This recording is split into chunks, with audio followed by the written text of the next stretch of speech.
Now, our next speaker is Patrizia Barcatta, and she's running in Lalor, a lower house seat. And you know, it's really interesting to me. I ask each of these people before I introduce them, you know, what do you do for a living? What have you been doing? And not one of them has said to me, oh, I'm a full-time union rep. Not one of them has said to me about how they're a full-time lawyer for some big-name firm and they've been involved in politics from, you know, the young liberal days in high school and university. Each and every one of these people lives in the real world. It's quite refreshing. It's quite unusual for politicians. Usually they work their way up into politics, working the system from the very, very beginning and spending as little time as possible in the real world. But I can tell you that each of these people comes from the real world. When they say that they get it and they understand, they actually mean it because they have the lived experience to back it up. And Trish is no exception. She's a conveyancer by trade and she wants to represent the people of Lalor. Let's give Trish a big hand. Hi everyone, I'm from the western suburbs, so this is a little bit far out of my jurisdiction, but it's nice to meet you all. I'm just going to get my script out so I can... Okay, so basically, it's a well-known fact, isn't it, that the collaboration of both Labor Greens and Liberal Nationals are both sides of the same coin, and it has never been more prominent than in the last 2 years. They looked like they were all in the same team and there was no difference at all, there was no opposition. Actually, that was probably David Limbrick was doing that job.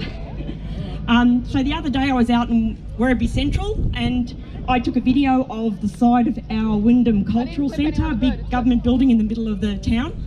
And the whole side of the building had the Charter of Human Rights printed down the side of it. So I had to go over and take a video of it and run through some of the points like, you know, you have a right to work, you have a right to free speech and all that.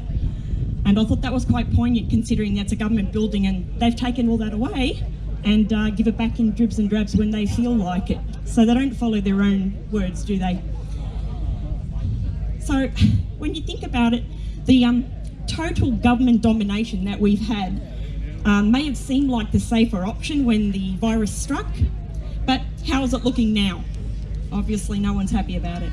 So we now need to address the issues that the overreach has caused, such as job losses and high cost of living and petrol. It's over $2 now out our way, which I'm sure no one is happy about.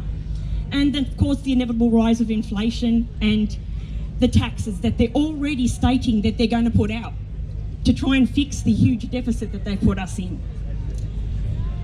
In the name of zero COVID, we've doubled an already dangerously high Commonwealth debt, and our children and our children's children will still be paying that.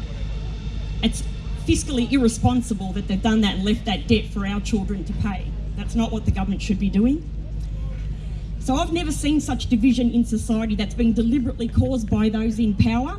Families, friends and work colleagues are at war, but for what?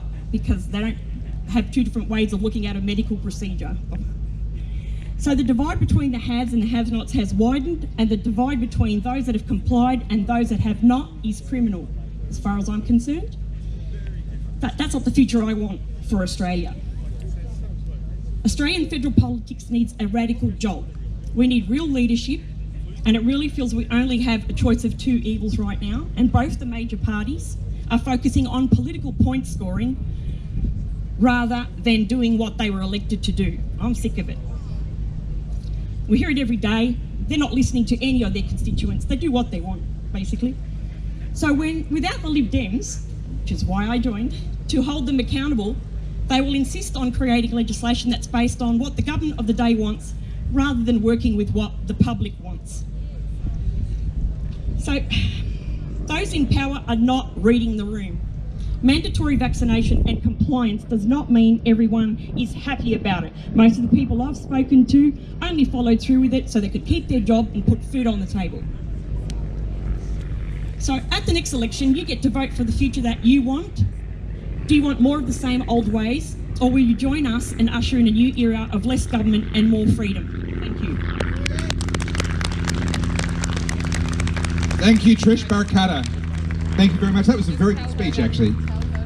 Lib Dems, if you need a speechwriter for those that are elected, if Trish is not lucky enough to be one of them, I think you've got a pretty good speechwriter on your hands right there.